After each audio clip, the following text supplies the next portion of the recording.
Okay, this is Chatting with Kathy from LiveOne.tv. I'd like to thank Mike Mossa for coming to the Old Glory Republican Club. Mike Gordon sent the invitation and he came. And I do have a couple of questions to ask you. More than happy. The no bail reform has been terrible. That's a major problem. Senator Adabo, I sat down with him for 35 minutes. He's a Democratic state senator in our area, and I saw eye to eye on a lot of his issues, but when it came to no bail reform, of course he gave me a Democratic answer and told me, oh, they were written by the Democrats in the belief that they will not hurt the victim. And I looked at him and I said, I was a robbery victim, and believe me, I'm still afraid of men with black ski masks. Besides the no bail reform laws, what are we going to do with all this change of migrants that they keep moving that's a from fair day question. to day? Let's talk about the migrant issue for a second. There's a connection between one party controlling everything. Remember when they made it a sanctuary city? Okay, that's one of the problems. There was a group of Long Island congressmen, okay, they were partially correct. They were correct that we made it a sanctuary city, and New York City did cause this problem itself. That's the part B. They forgot to tell you the part A. The federal government can't secure the border. That's even worse. Let's face it. You know what's interesting? Adams, wanted to have a good time. Didn't he have slumber party with the migrants like months ago, or his last year? And he had the sleepovers. And you know what?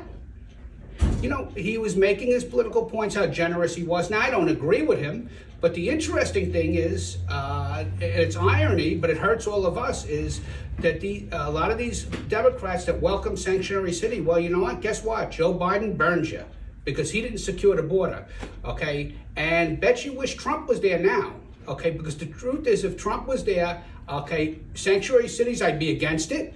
But you know what? You could get a little lucky. You wouldn't be as big a problem. So you could look how generous you are and then pound your chest. Okay, what a good liberal, you're welcoming everybody when you don't have much of a problem.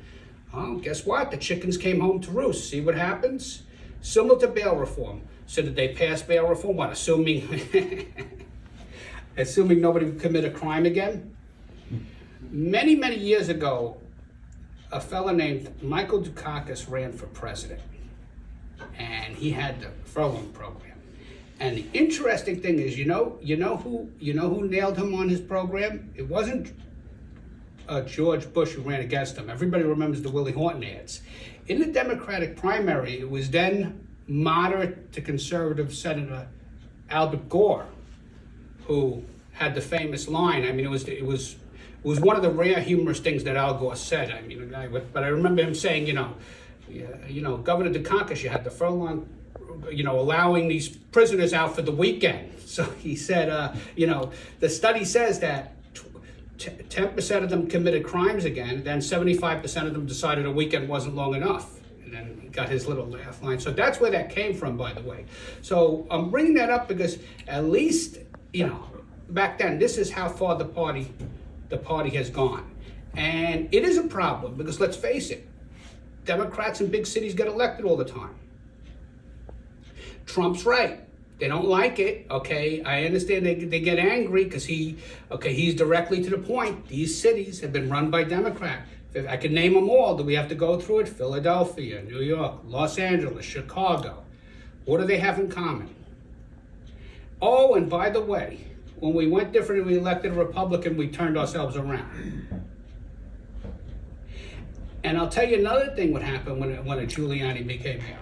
Most of the people under him, all elected, were still Democrats. It didn't change the culture of the tipping point of the city.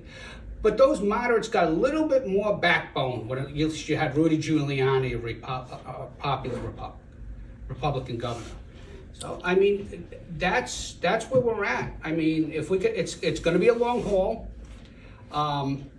The population has changed. It's even tougher now. It's all true.